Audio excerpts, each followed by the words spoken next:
Israeli सेना को मार रहे 40,000 आत्मघाती।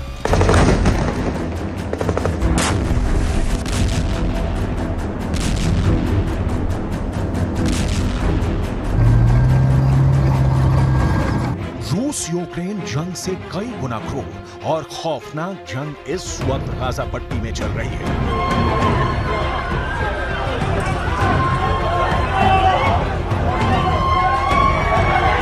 7 अक्टूबर से शुरू हुई जंग में बेशक हमास के 12 से ज्यादा टॉप कमांडर्स को इजरायली सेना ने मार दिया हो,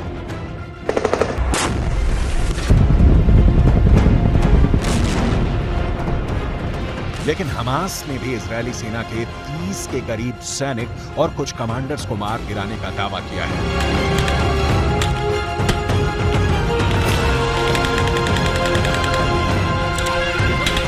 यहां तक कि हथियार और तकनीक के मामले में कमजोर समझे जाने वाले हमास ने सुरंग युद्ध में इजरायल की आईडीएफ को पूरी तरह से घेर लिया है।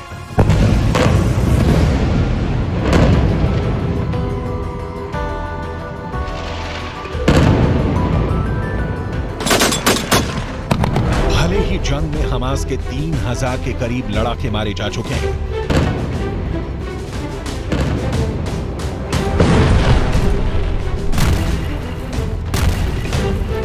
भले ही हमास के 35 के करीब टॉप और जूनियर कमांडर मारे गए हों, लेकिन अभी भी 500 किलोमीटर के एरिया में फैली हमास की 1300 सुरंगों में 40,000 से ज्यादा हमास के आत्मघाती लड़ाके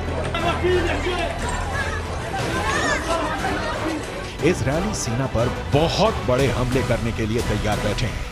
हमास के कई वीडियो में दिखाया गया है कि सुरंगों के जाल से निकलकर हमास के लड़ाकों ने इजरायली सेना, टैंक और भारी तोपखाने पर रॉकेट से घातक हमले किए हैं।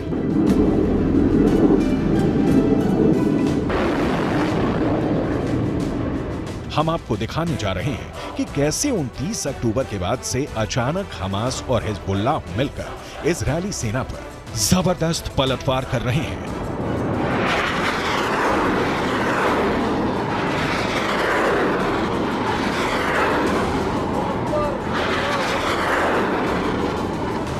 हम आपको दिखाने जा रहे हैं कि कैसे इजरायल दावा कर रहा है कि गाजा की जंग अब हमास और हिजबुल्लाह कभी नहीं जीत पाएंगे। हम आपको दिखाने जा रहे हैं कि क्यों इजरायल के रक्षा मंत्री योव गैलेंट ने हमास के नंबर 2 कमांडर याह्या सिनवार की हत्या करने की कसम खाई है। गाजा युद्ध का मास्टरमाइंड हमास का नंबर 2 कमांडर। कुल अल-इहतिमालात फी जबहतिना अल-लुबनानिया मफ्तूहा।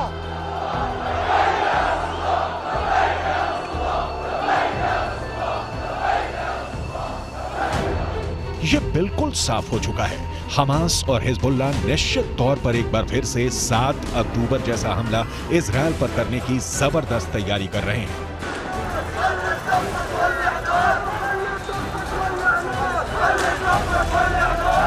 अमेरिका की CIA, इजरायल की मोसाद और बेनशेत खुफिया एजेंसियों ने साफ तौर पर चेतावनी दी है कि इस वक्त हमास ज्यादा से ज्यादा इजरायली हमलों को झेलने की कोशिश कर रहा है।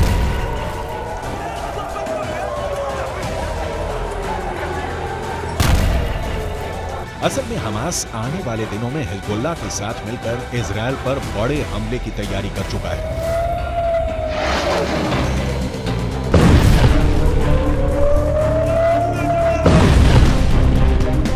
खबर के मुताबिक हमास गाजा सिटी के अंदर भयानक तबाही मचाने की पूरी तैयारी 2 हफ्ते पहले ही कर चुका है।